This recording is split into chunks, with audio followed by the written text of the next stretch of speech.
नमस्कार, लोकतंत्र देख रहे हैं आप। मैं हूं आपके साथ ऋषु त्यागी। पश्चिमी उत्तर प्रदेश की चुनावी जंग में सभी दल ताल ठोक रहे हैं, लेकिन बीजेपी ने वेस्ट यूपी में अपनी पूरी ताकत लगा दी है। बीजेपी की वेस्ट यूपी की सभी 14 सीटों पर नजर है। यही वजह है कि यहां मोदी, योगी, शाह, नड्डा समेत तमाम दिग्गजों का जमावड़ा लगा हुआ है। रविवार को प्रधानमंत्री नरेंद्र मोदी ने मेरठ में चुनावी रैली कर बीजेपी के चुनावी अभियान का शंखनाद किया, तो बुधवार को गृह मंत्री अमित शाह और यूपी के मुख्यमंत्री योगी आदित्यनाथ ने विपक्ष के खिलाफ हुंकार भरी। अमित शाह ने मुजफ्फरनगर और मुरादाबाद से बीजेपी के लिए चुनावी रैली की, तो वहीं सीएम योगी ने आगरा से बीजेपी की ओर से मोर्चा संभाला। वेस्ट यूपी से बीजेपी विपक्ष पर बरस रही है, लेकिन विपक्षी गठबंधन के दल सपा और कांग्रेस अभी टिकट बंटवारे और बदलाव में ही उलझे हुए हैं। अभी तक सपा या कांग्रेस के बड़े नेताओं के प्रोग्राम पश्चिमी उत्तर प्रदेश में प्रचार के लिए तय तक नहीं हुए हैं। ऐसे में यही सवाल है कि कंफ्यूज विपक्ष कैसे मजबूत बीजेपी का सामना कर पाएगा।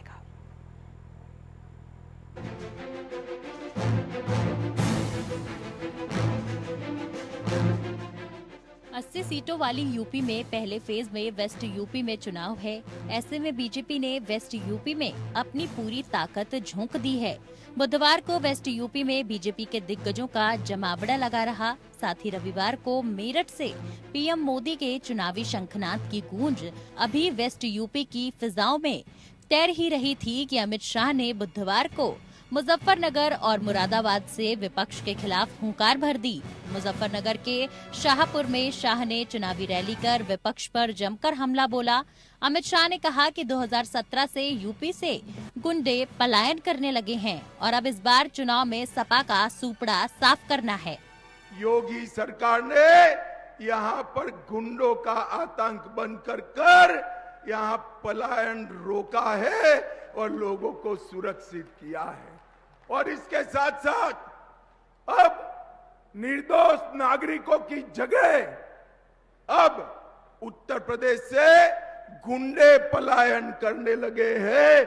इस प्रकार की स्थिति उत्तर प्रदेश में बनाने का काम भारतीय जनता पार्टी की योगी आदित्यनाथ की सरकार ने किया है।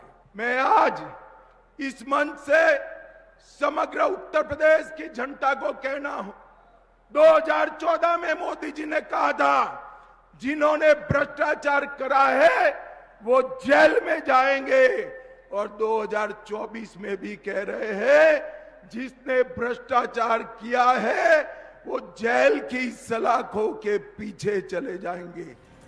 जाटलैंड कहे जाने वाले वेस्ट यूपी में इस बार बीजेपी को आरएलडी का साथ मिला है। वहीं मुजफ्फरनगर में अमित शाह की चुनावी रैली में आरएलडी के राष्ट्रीय अध्यक्ष चौधरी जयंत सिंह उनके साथ मंच पर मौजूद रहे। उधर मुख्यमंत्री योगी आदित्यनाथ ने आगरा के फतेहपुर सीकरी लोकसभा क्षेत्र के शमशाबाद में आयोजित जन चौपाल को संबोधित करते हुए विपक्ष पर जमकर हमला बोला। सीएम योगी ने कहा कि देश में एक तरफ फैमिली फर्स्ट वाले लोग हैं, वहीं दूसरी ओर नेशन फर्स्ट वाले हैं। एक तरफ देश के संसाधनों पर डकैती डालने वाले हैं और दूसरी ओर 140 करोड़ भारतीयों को अपना मानने वाले लोग हैं। आगरा में सपा पर बरसते हुए सीएम योगी ने कहा कि सपा सरकार में अपराध चरम पर था, लेकिन बीजेपी सरकार में अब गले में पट्टी बांधकर अपराधी जान की भीख मांग रहे हैं। वेस्ट बंगाल में टीएमसी ने अपने सभी प्रत्याशी दे दिए, कांग्रेस के लिए एक भी सीट नहीं छोड़ी, लेकिन वो इंडी गठबंधन का हिस्सा है। केरल में कम्युनिस्टों ने कांग्रेस के साथ कोई गठबंधन नहीं किया, लेकिन वहां इंडी गठबंधन का हिस्सा अपने आप को कह रहा है। ऐसे ही महाराष्ट्र के अंदर देखने को मिल रहा है, और ऐसे ही अलग अलग क्षेत्रों में जब इनको प्रत्याशी नहीं मिल पा रहे हैं तो सपा का प्रत्याशी कांग्रेस में जा रहा है, कांग्रेस का सपा में जा रहा है, और तब जोड़ तोड़ करके किसी प्रकार से ये लोग चुनावी अखाड़े में अपना दांव आजमाने का कार्य कर रहे हैं।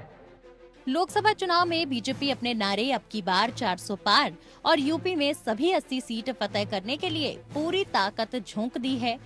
बीजेपी ने 2014 में वेस्ट यूपी की सभी 14 सीट जीती थी। इसके बाद 2019 में पार्टी 14 में से 7 सीट हार गई थी, लेकिन इस बार सभी 14 जीतने का लक्ष्य है। वेस्ट यूपी में पहले फेज में 19 अप्रैल को चुनाव है, तो वहीं बीजेपी की तरफ से उसके दिग्गज नेता, जिनमें प्रधानमंत्री, गृह मंत्री, रक्षा मंत्री, मुख्यमंत्री, उप मुख्यमंत्री, मंत्री, प्रदेश अध्यक्ष से लेकर संगठन के नेता रैली, जनसभा, रोड शो, चौपाल, प्रबुद्ध सम्मेलन के जरिए चुनावी रण में उतर गए हैं। पीएम का खुद एक सप्ताह में वेस्ट यूपी में 3 जगह दस्तक देने का प्लान है। पीएम मोदी मेरठ के बाद अब 6 अप्रैल को सहारनपुर में जनसभा और गाजियाबाद में रोड शो करेंगे। इसके इतर विपक्ष गठबंधन, इंडिया के दल, एसपी और कांग्रेस सभी टिकट बंटवारों और बदलाव में ही उलझे हुए हैं। अभी तक एसपी या कांग्रेस के बड़े नेताओं के प्रोग्राम वेस्ट यूपी में प्रचार के लिए तय नहीं हुए हैं। वहीं एसपी में मुरादाबाद, रामपुर, मेरठ, बिजनौर के टिकट को लेकर खासा बवाल मचा हुआ है। पार्टी को रामपुर और बिजनौर के टिकट बदलने पड़े। वहीं मेरठ में घोषित कैंडिडेट का टिकट काट दिया गया, लेकिन नया कैंडिडेट घोषित नहीं हो पाया है। अब बागपत में भी प्रत्याशी बदले जाने की चर्चा तेज है। वहीं बता दें कि एसपी मुखिया अखिलेश यादव का अभी वेस्ट यूपी में कोई कार्यक्रम तय नहीं है। यही हाल कांग्रेस का है। प्रियंका और राहुल गांधी के प्रोग्राम नहीं आए हैं। उधर देर से ही सही, लेकिन बीएसपी सुप्रीमो मायावती और उनके भतीजे आकाश आनंद ने अपने चुनाव प्रचार के प्रोग्राम जारी कर दिए हैं। अब देखना दिलचस्प होगा कि यूपी की त्रिकोणीय लड़ाई में बीजेपी के धुआंधार प्रचार अभियान के आगे विपक्ष कहां टिक पाता है। Bureau report, APN.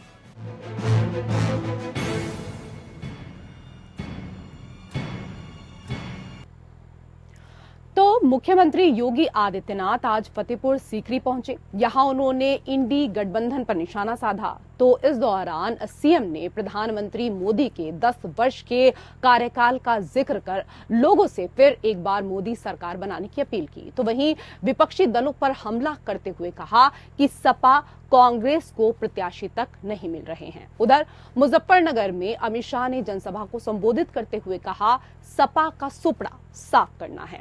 कुछ इसी तरह का मंच से 2 दिन पहले प्रधानमंत्री ने भी भाषण दिया था, जहां मेरठ में वो पहुंचे थे तो विपक्ष पर हमलावर होते हुए नजर आए थे। लेकिन किसका होगा सुपड़ा साफ, जनता किसकी बातों पर करेगी ज्यादा विश्वास, ये तो चुनाव के नतीजे ही बता पाएंगे। लेकिन इन चुनावों में बीजेपी का सबसे ज्यादा फोकस पश्चिम उत्तर प्रदेश की सीटों पर है। इसलिए तो प्रधानमंत्री से लेकर गृह मंत्री तक पश्चिमी उत्तर प्रदेश में एक के बाद एक जनसभा को संबोधित कर रहे हैं और इसी को लेकर लोकतंत्र में करेंगे हम चर्चा। कई विशेष अतिथि पैनल में हमारे साथ जुड़ चुके हैं। सबसे पहले उनका परिचय आपके साथ करा देते हैं। हमारे साथ बीजेपी के प्रवक्ता कैप्टन आई सिंह जी जुड़ चुके हैं, स्वागत है आपका। हमारे साथ सपा के प्रवक्ता अतुल यादव जी जुड़ चुके हैं, आपका भी स्वागत। हमारे साथ आरएलडी के प्रवक्ता रोहित अग्रवाल जी जुड़ चुके हैं, आपका भी स्वागत है रोहित जी। हमारे साथ राजनीतिक विश्लेषक प्रदीप नरूला जी जुड़ चुके हैं, आपका भी बहुत बहुत स्वागत। प्रदीप जी, कुछ दिन पहले प्रधानमंत्री नरेंद्र मोदी ने क्रांति धारा मेरठ से चुनावी शंखनाद कर विपक्ष पर निशाना साधा। कहा, भ्रष्टाचार के खिलाफ हम झुकने वाले नहीं हैं। आज अमित शाह मेरठ से कुछ ही दूरी वाले जिले मुजफ्फरनगर पहुंचे और कहा, सपा का सुपड़ा साफ करना है। पार्टियों के लिए सर सभी सीटें महत्वपूर्ण होती हैं, लेकिन एक के बाद एक जिस तरह से केंद्र के दिग्गज पश्चिमी उत्तर प्रदेश का दौरा कर रहे हैं, इसके पीछे क्या कुछ रणनीति?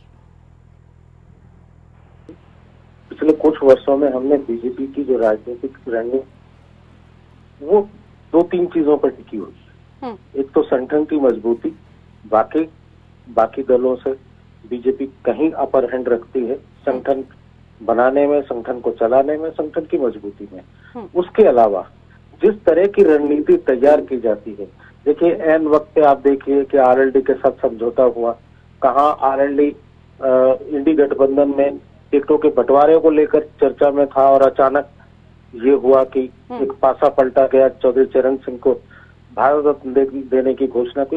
ये बहुत सारे पहलू हैं, ये रणनीतियां हैं जो न केवल वहां की पर्टिकुलर एरिया की राजनीति को प्रभावित करती हैं।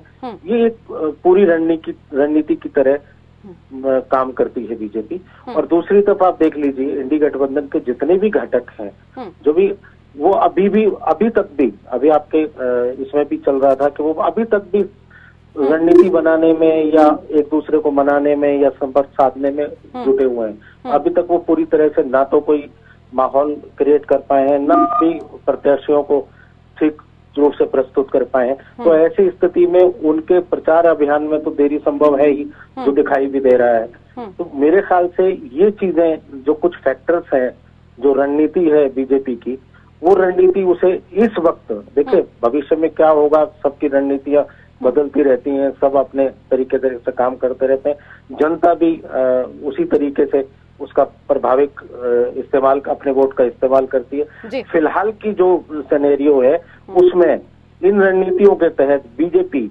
बाकी दलों से, विपक्षी दलों से कहीं आगे नजर आ रही। ठीक है, अभी आपने चौधरी चरण सिंह जी का यहाँ पर जिक्र किया। कैप्टन आई सिंह जी, चरण सिंह जी को भारत रत्न देकर आपने जाट वोटरों को साधने की कोशिश की है, लेकिन आपका साथ पाकर इसका लाभ आरएलडी को भी मिल सकता है। देखिए रेशु जी, चौधरी चरण सिंह एक भारत के किसान नेता थे और एक समय वो था कि किसान नेता के नाम से पूरा भारत उनका सम्मान करता था। जिस प्रांत में, जिस जगह में, जिस शहर में वो चौधरी चरण सिंह जाते थे तो लोग उनको सुनने को, उनको देखने के लिए इकट्ठे होते थे। ये नाम हुआ करता था उनका। जो उनकी राजनीति टोटल किसान के प्रति समर्पित थी, किसान के हित में बात करते थे। आज के किसान के नेताओं की तरह नहीं कि किस लीडर से उनको कुछ माल मिल गया तो उसी की भाषा बोलने लगे, अपने आप को नेता बताएंगे। जब किसान के नेता है, मैं किसी का नाम नहीं ले रहा हूँ। तो वो चौधरी चरण सिंह जी वाकई में भारत रत्न के हकदार थे। ये पिछली सरकारों को जो उनको देना चाहिए उनका कर्तव्य था, मगर नहीं दिया। क्योंकि पिछली सरकारें भारत रत्न सिर्फ अपने परिवार को, अपने चहेतों को ही देती थी, इससे बाहर नहीं देती। हमने उन लोगों को भारत रत्न दिया है जो उसके हकदार है, जो उनको मिलना चाहिए, उस सम्मान के योग्य है। तो हमने देखिए ना कि आप कर्पूरी ठाकुर बिहार से है, जबकि वो हमारे तो नहीं है, वो दूसरी पार्टियों से थे, हमने उनको दिया है। और तो और हमने कांग्रेस के वरिष्ठ नेताओं को भी दिया है। कांग्रेस के प्रणब मुखर्जी एक बहुत सम्मानी नेता थे, मगर कांग्रेस ने उनको नजरअंदाज किया, मगर हमने उनको भी दिया। तो भारतीय जनता पार्टी का सिद्धांत है कि जिसके सम्मान जिस योग्य है वो सम्मान उनको मिलना चाहिए। यहाँ किसी परिवार का सम्मान नहीं होता, यहाँ किसी व्यक्ति का सम्मान नहीं होता, यहाँ सम्मान उनका होता है जो एक्चुअली उसके हकदार है और उन्हें नजरअंदाज पिछली सरकार कर चुकी है। चलिए ठीक है, आप सम्मान को लेकर यहाँ पर बात कर रहे हैं, लेकिन रोहित अग्रवाल जी, सबसे ज्यादा सम्मान तो आरएलडी को अखिलेश यादव ने दिया था। सीटों की अगर बात करें तो सबसे पहले 7 सीटें अखिलेश यादव ने आप ही को दी थी, उसके बाद भी आप उनका साथ छोड़कर चले गए। क्या कारण रहा? क्योंकि वो तो अभी तक नहीं समझ पाए हैं कि ऐसा क्या हुआ कि आप उनको छोड़कर निकल लिए। नहीं, अखिलेश यादव जी तो बिल्कुल भोले नेता हैं, बहुत क्या नाम है, शायद नादान हैं। उनको नहीं पता है कि पल्लवी पटेल जी क्यों चली गई, उनको नहीं पता है ओम प्रकाश राजभर जी क्यों चले गए, उनको नहीं पता है कि राष्ट्रीय लोकदल क्यों चला गया, उनको शायद नहीं पता है स्वामी प्रसाद मौर्य जी क्यों चले गए, है ना। एसटी हसन साहब को उन्होंने टिकट दिया था, वहां पर्चा किसी और ने भर दिया समाजवादी पार्टी से, उनको पता ही नहीं चला, वो चुनाव आयोग गए। खैर ठीक बात है, अखिलेश यादव जी तो बड़े भोले हैं। एक बात बताइए मुझे रेशमा जी, आपसे सवाल है मेरा। रेशु करेक्ट कर लीजिए। रेशु जी, हाँ सॉरी, ठीक है। रेशु जी एक चीज बताइएगा मुझे, सम्मान की 2 रोटी अच्छी होती है या 7 रोटियां अच्छी होती है? सम्मान की 7 रोटियां अच्छी होती है या सम्मान की 2 रोटियां? तो देखिए स्थिति ये है, बिल्कुल जो समाजवादी पार्टी है वो अपने घटक दलों का, जो उनके सहयोगी हैं, उनका सम्मान करना नहीं जानती है। भाई अगर हमारा आपका गठबंधन हुआ है तो जो सीट हमारे हिस्से में आई है उसका कैंडिडेट हम ही डिसाइड करेंगे ना, आप थोड़ी ना डिसाइड करेंगे। क्या आप ये कहेंगे कि साहब आप अपना कैंडिडेट बताइए कौन लड़ेगा? भाई आपने बाकी बची हुई 63 सीटों पे अपना कैंडिडेट बताया था क्या हमें? 73 सीटों पे कि भाई समाजवादी पार्टी का ये कैंडिडेट लड़ेगा। अच्छा ठीक है, मतलब कुल मिलाकर आपकी नाराजगी इस बात को लेकर थी कि 7 सीटें तो दे दी गई, लेकिन सपा ये जानना चाहती थी कि इन 7 सीटों पर आपकी तरफ से कैंडिडेट कौन होंगे? नहीं 7 सीटें नहीं दी गई थी, उसमें भी बेईमानी कर रखे थे। पीछे के रास्ते से 1 सीट उसमें से भी कम कर दिया था। मीडिया में तो 7 सीटें अनाउंस की गई थी संयुक्त रूप से, पर पीछे के रास्ते से 1 सीट उसमें से भी कम कर दी थी। फिर 3-4 कैंडिडेट अपने देना चाहते थे ये कि आप हमारे गुंडों को लड़वा लो, है ना। हरेन मलिक भाई, जब मुजफ्फरनगर की जनता उनको पसंद नहीं करती, हम कैसे लड़वा लें उनको, बताइए भाई। आप हमारे सिंबल के ऊपर हमारा मुखौटा उड़ा के पीछे से गुंडा भेज दोगे, हम कैसे लड़वा लें? भाई हमारी भी पार्टी की छवि खराब होगी, कल को भ्रष्टाचार करेंगे, जीत के आ जाएंगे। मतलब ठीक है, आपको आपकी पार्टी की छवि खराब होने का डर था, इसलिए आप साइकिल से उतर कर चल दिए। ठीक है, जवाब ले लेती हूँ मैं इस पर। अतुल यादव जी। पार्टी समाज सभी भूखों को चल रहा है। समाजवादी पार्टी ने अपने सम्मान किया गया, हमारी पार्टी के उनका सम्मान समाजवादी पार्टी की द्वारा है मानी भेज दिया। तो समाजवादी पार्टी हमेशा को लड़ा करके सर, मैं वापस से आऊंगी आपके पास। आपकी आवाज थोड़ा ब्रेक होकर हमारे पास आ रही है, स्पष्ट रूप से नहीं आ पा रही है। प्रदीप नरोला जी, जिस तरीके से पश्चिमी उत्तर प्रदेश की सीटों को लेकर बात करें तो देखिए, जैसे कि मैंने पहले भी कहा कि चाहे प्रधानमंत्री की बात की जाए या फिर गृह मंत्री की बात की जाए या फिर उत्तर प्रदेश के मुखिया योगी आदित्यनाथ की बात की जाए, लगातार एक के बाद एक चुनावी सभा कर रहे हैं, रैलियां कर रहे हैं। और ऐसे में क्योंकि नारा पहले ही बीजेपी दे चुकी है कि अब की बार 400 पार पश्चिमी उत्तर प्रदेश की सीटें जो पिछली बार बीजेपी खो चुकी थी, उनको हर हाल में जीतना चाहती है। और शायद यही कारण है कि एक के बाद एक दौरा पश्चिमी उत्तर प्रदेश में केंद्र के दिग्गज नेता कर रहे हैं।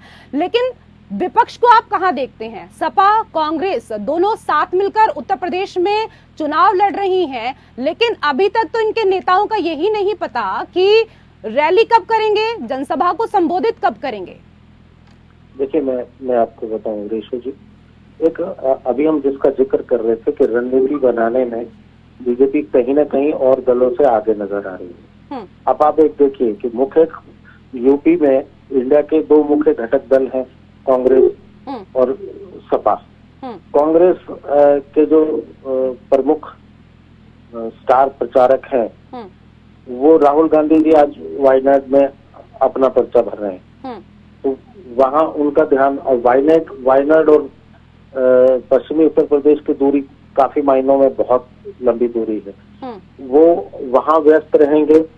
तो यहाँ की कमान अभी तक ये तय नहीं हुई है कि कौन संभालेगा। मेरे ख्याल से अभी तो कांग्रेस ने यहाँ के यूपी के लिए, वेस्ट यूपी के लिए स्टार प्रचारकों का नाम का भी चयन नहीं किया है।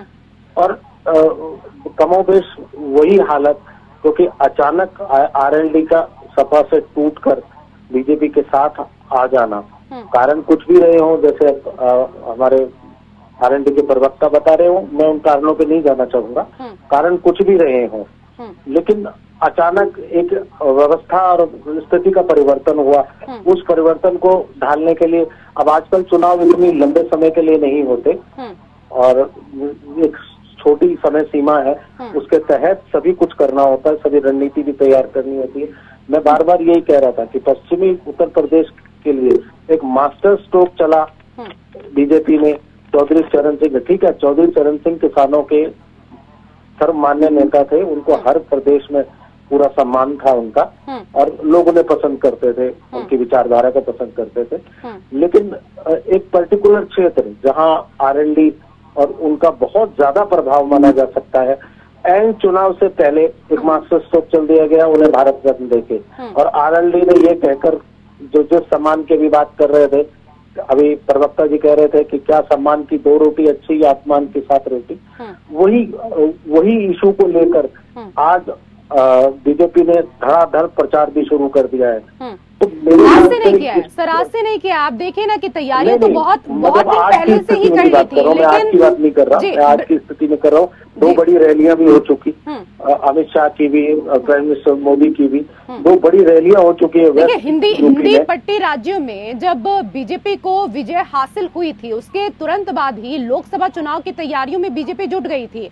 लेकिन विपक्ष की अगर यहाँ पर बात करें तो विपक्ष इतना ज्यादा एक्टिव अभी तक भी नजर नहीं आ रहा है। क्या कारण है? सर, मैं आऊंगी वापस आपके पास। क्या कारण है अतुल यादव जी? और जिस तरीके से आपके गठबंधन के नेता लगातार ये कह रहे हैं कि मोदी का तो परिवार ही नहीं है, लेकिन आप देखिए ना कि जो आपका परिवार है, जो आपका कुनबा है, वो बिखरता जा रहा है और बीजेपी का कुनबा बढ़ता जा रहा है। इस बात को तलाशने की कोशिश आपने की कि आपके साथी आपका हाथ छोड़कर आखिरकार क्यों जा रहे हैं? देखिए, जो समाजवादी पार्टी है और जो समाजवादी पार्टी का गठबंधन है, ये मजबूती के साथ चुनाव लड़ रहा है। समाजवादी के घटक दल जो है समाजवादी की बात को समझ रहे हैं। जो लोग नहीं समझ पा रहे हैं या ज्यादा महत्वाकांक्षा रखते हैं वो स्वतंत्र हैं। कौन है? जब पूछे इनसे, कौन घटक दल बचा है इनके पास? ऐसा नहीं कि हम सारे तो चले गए, बच्चा कौन है? अकेले खड़े हैं। रही बात समाजवादी पार्टी के द्वारा सबको सम्मान कहाँ नहीं दिया गया, बता सकते हैं आप? आपका चैनल भी जानता है। देखिए, वो तो खुद कह रहे हैं ना, रोहित अग्रवाल जी कह रहे हैं हमने साथ छोड़ दिया, और गठबंधन के न जाने कितने साथी थे जो आपका साथ छोड़कर चले गए हैं। आपके सामने उदाहरण के तौर पर वो बैठे ही हैं, आप ही के साथी थे ना सर। पार्टी ही सामाजिक न्याय को लेकर जनता के लिए समाजवादी पार्टी तो लड़ रही है। पश्चिमी उत्तर प्रदेश की बात करें, किसानों की समस्याओं को लेकर कौन मुखर रूप से आवाज उठा रहा है? मुखर आवाज उठाने के लिए घर से बाहर भी तो निकलना पड़ेगा। तो घर से बाहर कहाँ बताइए ना, कहाँ आपकी रैली हो रही है, कहाँ आपकी जनसभाएं हो रही है, कौन सा नेता? आप बता दीजिए सर आप बता दीजिए। 19 अप्रैल को पहले चरण का चुनाव होना है, कितनी रैली हुई है कांग्रेस और सपा की, कितनी जनसभाएं हुई है उत्तर प्रदेश में, बता दीजिए। अभी नामांकन होने के बाद अभी है हमारी लिस्ट जारी हो चुकी है। हमारे नेता पश्चिमी उत्तर प्रदेश का दौरा करने वाले हैं। लगातार हमारे नेता जमीन पे काम कर रहे हैं। कब करेंगे सर? 19 तारीख आप सोचिए ना कि कितने करीब है, कब करेंगे? कोई बात, अभी हमारे जो भाजपा है वो घबराई हुई है। भाजपा घबराई हुई है, तभी तो वो इतनी सारी रैलियां कर रही। समाजवादी पार्टी घबराई हुई नहीं। समाजवादी कार्यकर्ता गांव गली जा करके अपना जन समर्थन हासिल कर रहे हैं। और समाजवादी पार्टी उत्तर प्रदेश में मैंने वैसे अक्सर सुना था कि जो लोग घबराते हैं उनके चेहरे पर एक शिकन होती है, उनके चेहरे पर पसीना होता है। लेकिन देखिए, कैप्टन आई सिंह तो मुस्कुराते हुए नजर आ रहे हैं। वो कह रहे हैं कि बीजेपी कहीं नहीं आ रही है, बल्कि बीजेपी पूरी तरीके से डरी हुई है, पूरी तरह से बौखलाई हुई है। देखिए रेशु जी, कहने के लिए कुछ भी कह सकते हैं, इनका अपना मुंह है, इनकी अपनी बात है। बाकी समाजवादी और कांग्रेस के अंदर इतनी बड़ी घबराहट और खलबली मची है कि अखिलेश के चचा जो समाजवादी पार्टी के बड़े नेताओं में गिने जाते हैं, शिवपाल सिंह जी, उन्होंने भी बदायूं से हाथ खड़े कर दिए। बोले हम चुनाव नहीं लड़ना चाहते, भले ही हमारे लड़के को लड़ा दो, उन्हें मालूम है कि हम हारेंगे तो बदनामी अपने सर क्यों फोड़े। ठीक रहा, अगर लड़का हार जाएगा तो बोला हार गया, कोई बात नहीं है, लड़का है। तो आज इनके अंदर इतनी खलबली मची कि इनके यहाँ चुनाव लड़ने को लोग तैयार नहीं हो रहे। तो ये वो कहते हैं कि बीजेपी घबराई। अरे जनाब, आप उंगलियों में भी गिनती लायक तो आप बचे नहीं हो, तो आप बीजेपी आपसे घबराएगी? ऐसा आपके अंदर क्या है जो बीजेपी आपसे घबराएगी? आप तो ये सोचो कि आपके कैंडिडेटों की जमानत कहाँ बचा पाओगे? जमानत नहीं बचेगी अब की बार में। 80 की 80 सीटें हम उत्तर प्रदेश की रेशु जी जीत रहे हैं। आ रही हूँ, आप ही के पास आ रही हूँ यादव जी।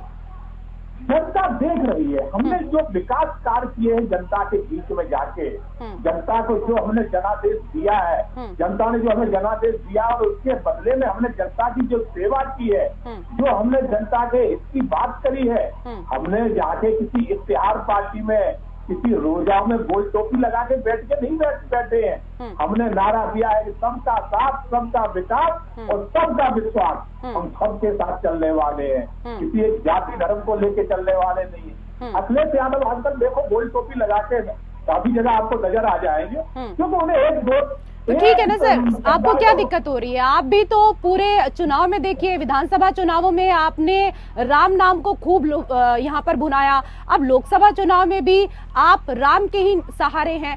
अगर ऐसे में वो दूसरी इस दौरान पार्टियों से यहाँ पर बात कर रहे हैं, उनको अपने खेमे में लाने की कोशिश कर रहे हैं, या फिर वो मुस्लिमों के साथ गठजोड़ करने की कोशिश कर रहे हैं, तो उससे आपको कहाँ समस्या हो रही है? क्योंकि देखिए, आपने तो कितने नेताओं को उनके तोड़ लिया, चाहे सपा की बात की जाए, चाहे कांग्रेस की बात की जाए।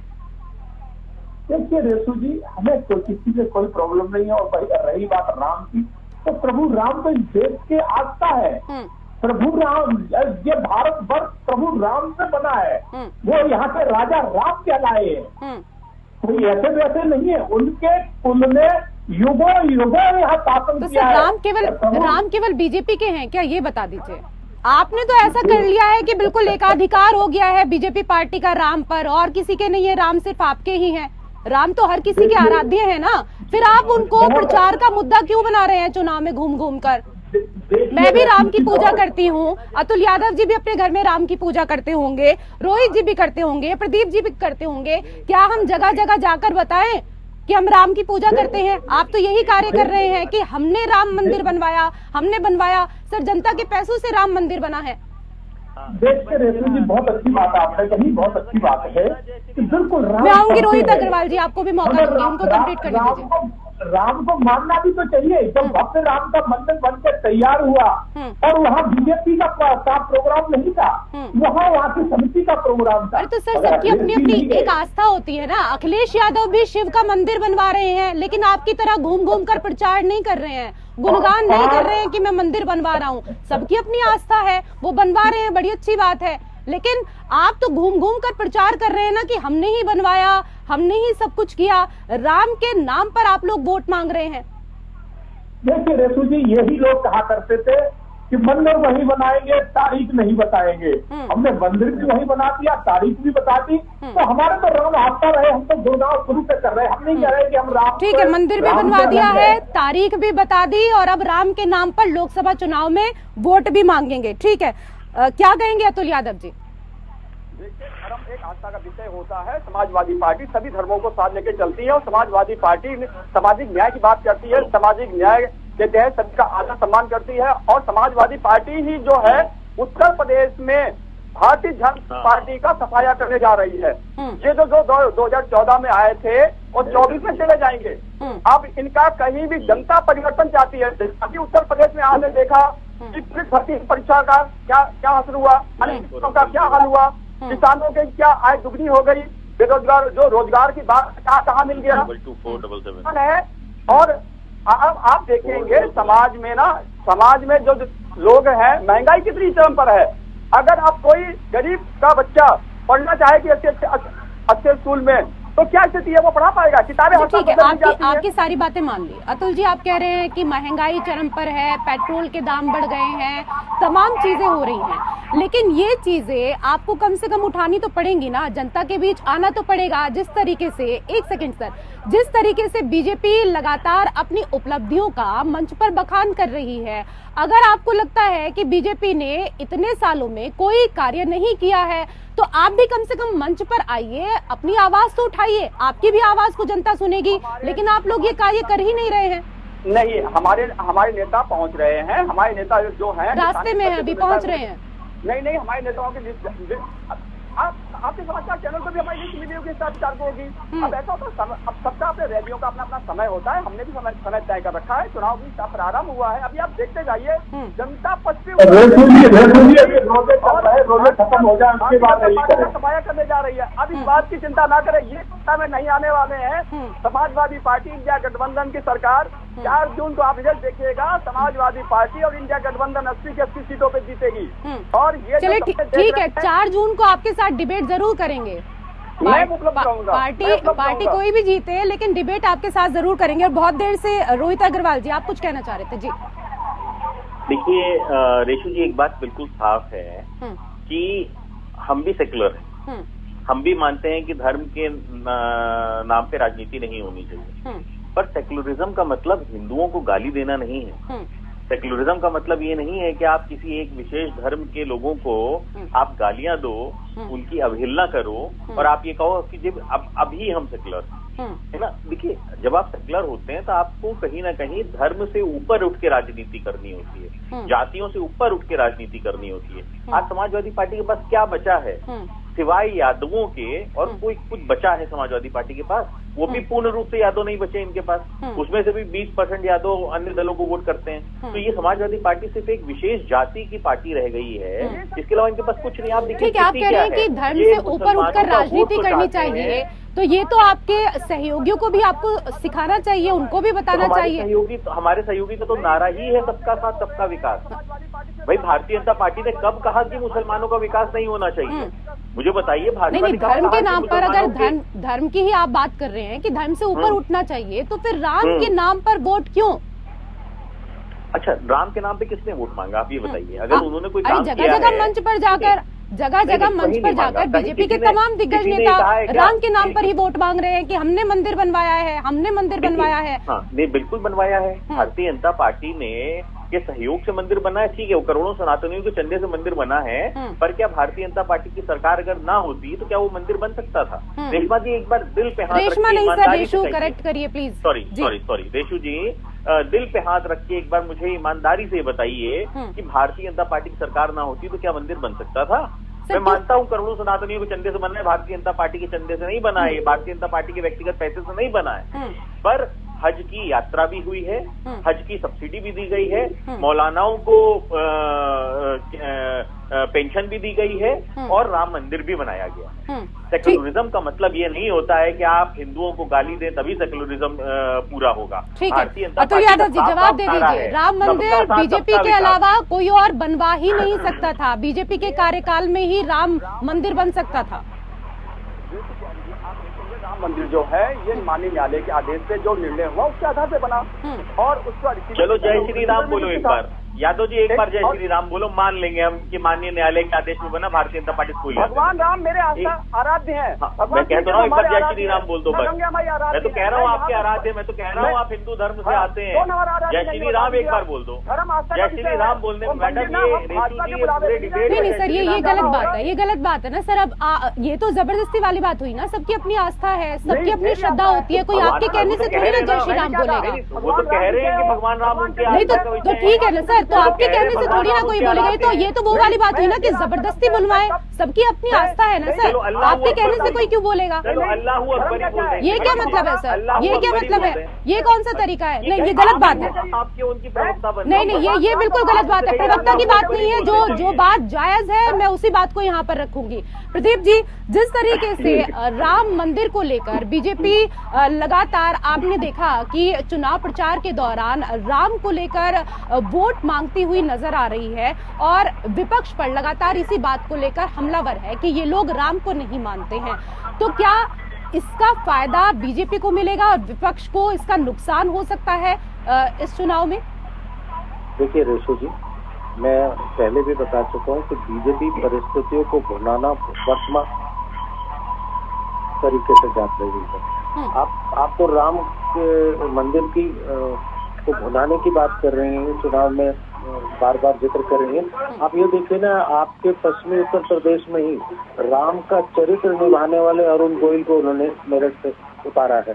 तो आप कैसे कह सकते हैं, वो एक नॉन पॉलिटिकल व्यक्तित्व है और आप कैसे कह सकते हैं कि राम के नाम को बनाने की कोशिश नहीं की जा रही है? मैं कह रहा हूँ कि बीजेपी यंत्र तंत्र सर्वत्र सारे ही ऐसे परिस्थितियां जिनमें चुनाव में उन्हें लाभ हो सकता है, चाहे वो चौधरी चरण सिंह जी के भारत रत्न की बात हो, आरएलडी को अपने पक्ष में लाने की बात हो, और अभी राम मंदिर का मुद्दा हो, ठीक है, और भी बहुत सारे फैक्टर हैं। जिस तरह से योगी सरकार का लॉ एंड ऑर्डर फैक्टर है, वो भी इसमें एक सहायक की भूमिका सिद्ध करेगा। मैं ये नहीं कहता कि और कोई फैक्टर्स नहीं है, लेकिन हाँ, वर्तमान स्थिति में बीजेपी सभी परिस्थितियों में सभी मुद्दों को बहुत बखूबी लुभाने बुलाने का काम कर रही है। ठीक है, वर्तमान परिस्थितियों में बीजेपी बहुत आगे चल रही है विपक्ष से। अतुल यादव जी, अभी आपने प्रदीप जी को भी सुना, क्या कारण है कि आप लोग अभी भी इतने पीछे चल रहे हैं? नहीं, हम पीछे नहीं चल रहे हैं, हम आगे आगे चल रहे हैं। और हमारी जो जनता है वो हमारा साथ देने, जनता परिवर्तन चाहती है ना, तो जनता चुनाव लड़ेगी इस बार। जनता अपना मत दे करके सरकार जो परिवर्तन करना चाह रही है, सरकार को परिवर्तित करेगी। भारतीय जनता पार्टी की जो महंगाई है, बेरोजगारी है, अन्य समस्या, जनता सब कुछ समझती है। जनता ऐसा नहीं है कि जनता देख नहीं पा रही है, जनता ही जो है परिवर्तन के मूड में है। और जनता ये भारतीय जनता पार्टी का परिवर्तन कर समाजवादी पार्टी इंडिया गठबंधन को जिता करके अभी 4 जून को नई सरकार बनेगी। आप देखते जाइए। अच्छा, ठीक है, आप कह रहे हैं कि परिवर्तन होगा, लेकिन ये बताइए कि परिवर्तन होगा कैसे? क्योंकि अभी तो कई ऐसी जगह पर बची हुई है जहां पर आपने अपने उम्मीदवारों को उतारा ही नहीं है। जहां उम्मीदवार उतारे गए हैं वहां पर भी असमंजस की स्थिति है सर। नहीं, ऐसा नहीं है। जो हमारे उम्मीदवार उतार दिए गए हैं चुनाव में अपना पर्चा दाखिल कर चुके हैं, और जहां पर हमारे उम्मीदवार नहीं उतरे हैं उनका चयन हो चुका है। बहुत जल्दी हर लिस्ट जारी हो रही है, आप देखते जाइए। कभी 2 कभी 3 ऐसे लिस्टें जारी हो रही हैं। ऐसा कुछ और ऐसा है कि भाई चुनाव आम गरीब के साथ साथ बीच गरीब भी होता है। ऐसा तो नहीं है कि हर चीज देखी जाती है ना। तो जो चुनाव क्या रहा है, एक ऐसा नहीं है कि हर चीज पर समीकरण देख करके अपने तरीके से हम प्रत्याशी उतारे जा रहे हैं और मजबूत प्रत्याशी उतारे जा रहे हैं जो भारतीय जनता पार्टी से लड़ करके चुनाव जीत करके और इस बार भारी से भारी वोटों से जीते और जो है भारतीय जनता पार्टी को उत्तर प्रदेश से हटा सके, ये हमारा मेन मकसद है। चलिए ठीक है, बीजेपी को उत्तर प्रदेश से हटा सके ये सपा का मेन मकसद है। मैं जवाब ले लेती हूँ इस पर। Captain I Singh ji. देखिए रेशु जी, अखिलेश यादव 10 साल से मैं देख रहा हूँ, 10 साल से अखिलेश यादव कोई चुनाव नहीं जीते उत्तर प्रदेश के अंदर। पंचायत के चुनाव ये हार रहे, निगम के चुनाव ये हार रहे, विधानसभा के चुनाव ये हार रहे, लोकसभा में ये जो है ना 1-2 सीट मिल जाती है। तो ये और उसके बाद कह रहे हैं कि बीजेपी को वहां से उत्तर प्रदेश से खत्म करने जा रहे हैं। तो हास्यास्पद की बात है। इसके ऊपर एक मुझे शेर याद आ गया कि मन बहलाने के लिए गालिब ख्याल अच्छा है। तो मन बहलाने के लिए इस तरह की बातें कर ले, बाकी हासिल इन्हें जो हो रहा है ये खुद भी जान रहे हैं कि इन्हें क्या हासिल होगा क्या नहीं होगा। भारतीय जनता पार्टी ने जनता के बीच में साफ किए हैं, तब हम सीना ठोक कर कह रहे हैं कि जनता हमें वोट दे रही है और हम 80 की 80 सीटें जो है ना वहाँ से विजयी श्री वहाँ से प्राप्त करेंगे। तो जनता आज उत्तर प्रदेश की, आप रेशु जी आप तो एक पत्रकार हैं और आपका चैनल कोई नया नहीं है, बहुत पुराना है, हम तो बहुत समय से देख रहे हैं जी।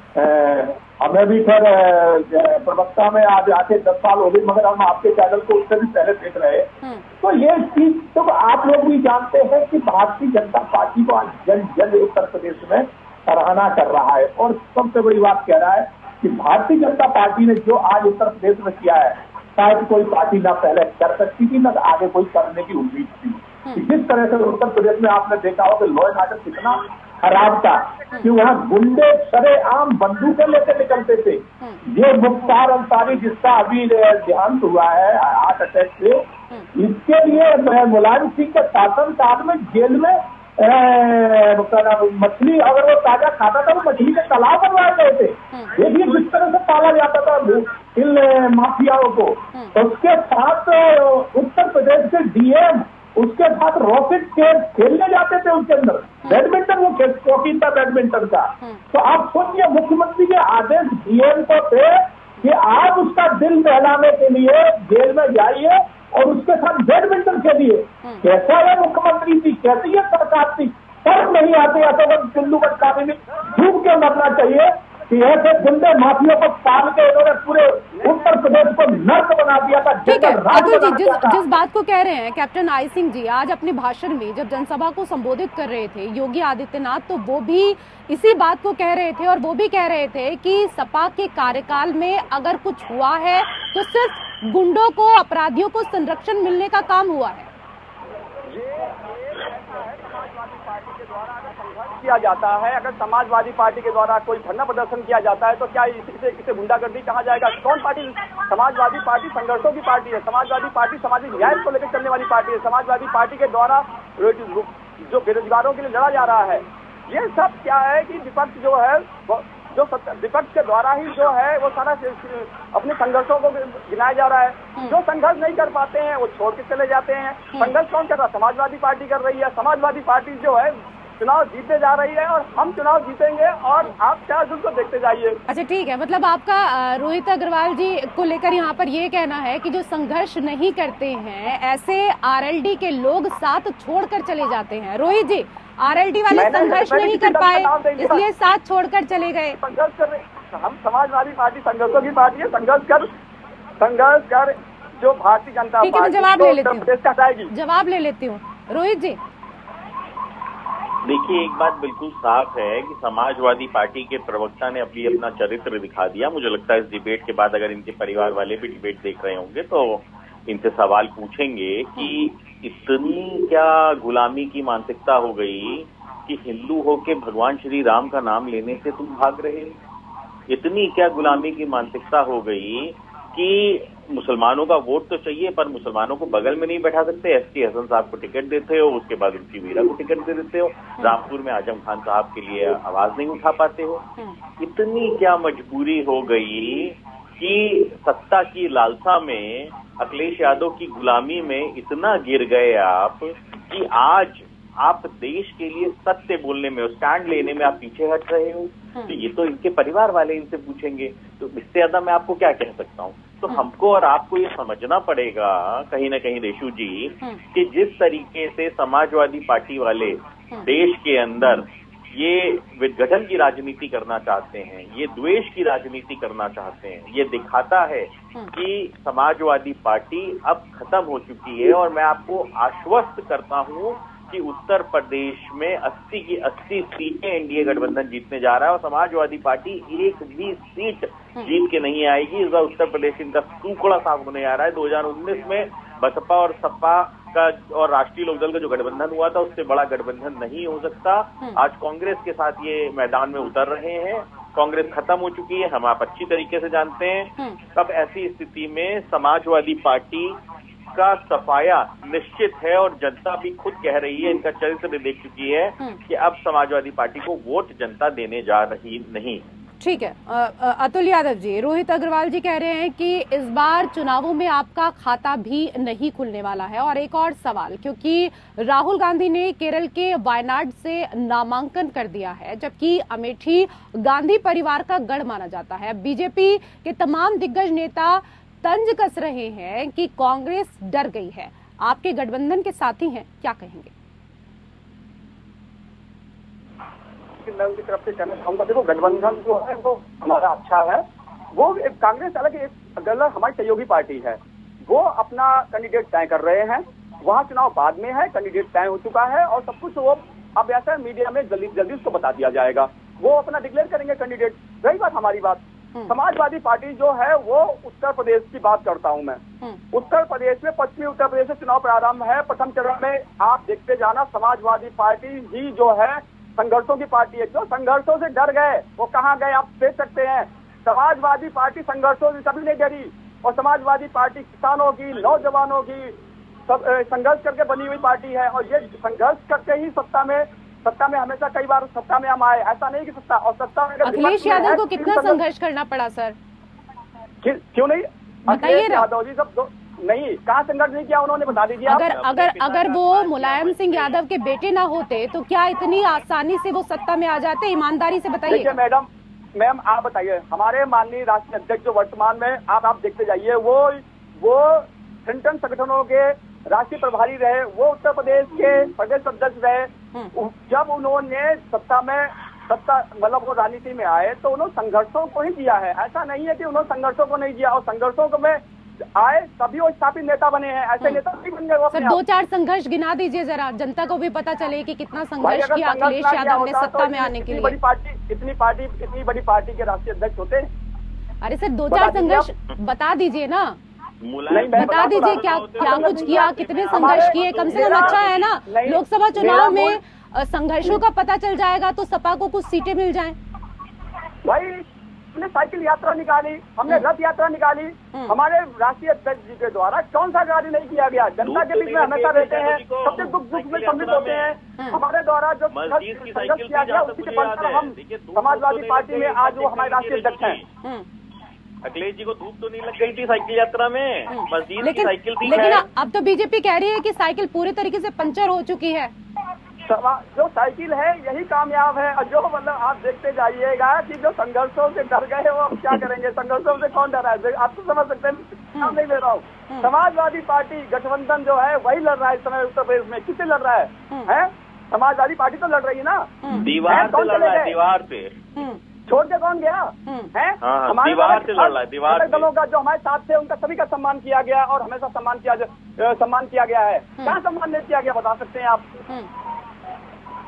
है समाजवादी पार्टी जो है संघर्षों से उठती पार्टी है। समाजवादी पार्टी जो है सामाजिक न्याय की बात करती है। एक बार सामाजिक न्याय सभी को समान रूप से सामाजिक न्याय एक बार बस नहीं ठीक है रोहित अग्रवाल जी, ये इस तरह की डिबेट मत करिए, ये ठीक है। मतलब वो सबकी अपनी आस्था का विषय है, आप जबरदस्ती क्यों पीछे पड़े हैं ना कि हमें हिंदू भगवानों में आस्था नहीं, तो ठीक है ना सर, ये गलत चीज है, ये गलत चीज है।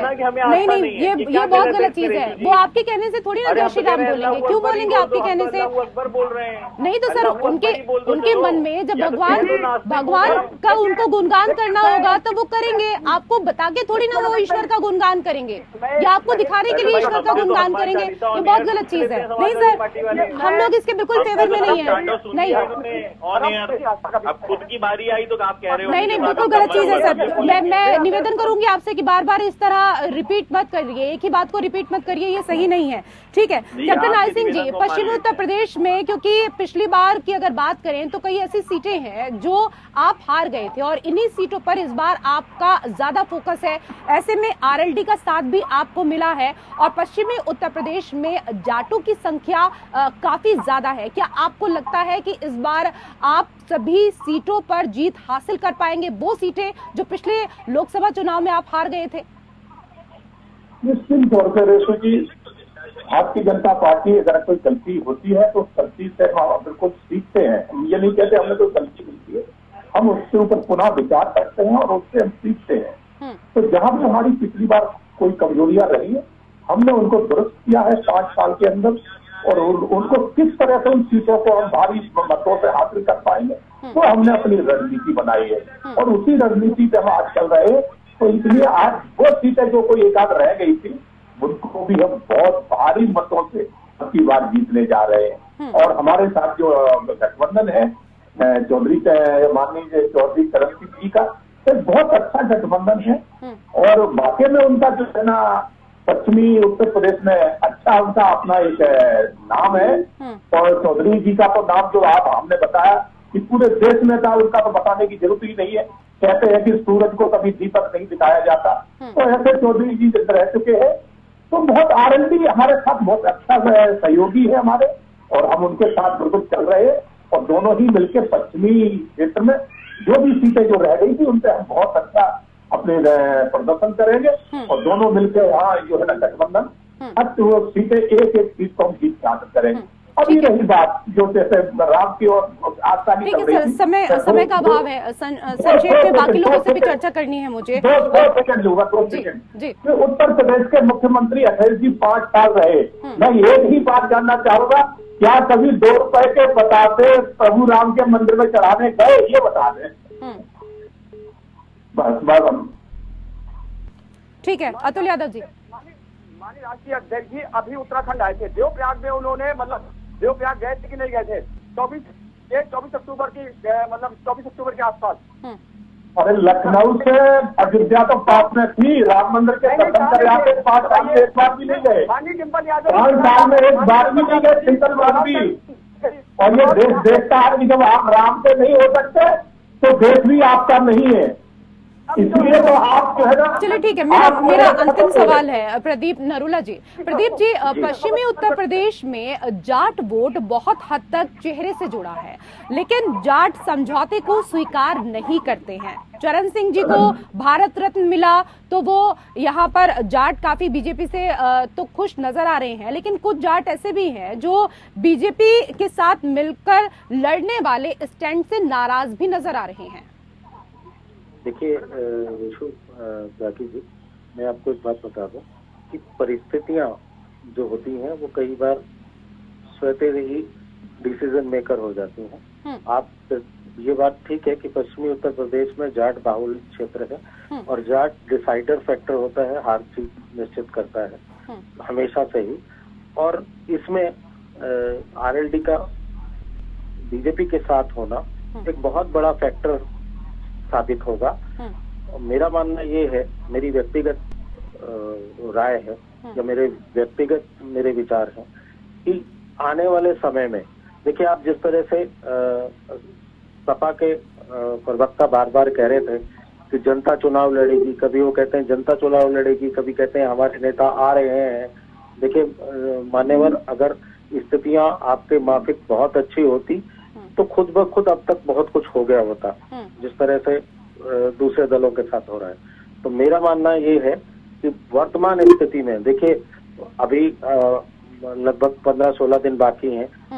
भविष्य में क्या होगा, भविष्य के गर्भ में क्या छुपा है, आज की परिस्थितियों में बीजेपी पश्चिमी उत्तर प्रदेश में कहीं आगे दिखाई दे रही है। बिल्कुल। और अतुल यादव जी, शुरू से ही डिबेट में आप कह रहे हैं कि वो आ रहे हैं, लेकिन कल जब डिबेट हो वो कब आएंगे, इसका जवाब भी आप लेकर आइएगा। हम सभी को इसका इंतजार रहेगा। बहुत बहुत धन्यवाद आप सभी मेहमानों का हमारे साथ इस चर्चा में जुड़ने के लिए। लोकतंत्र में मेरे साथ फिलहाल इतना ही। नमस्कार।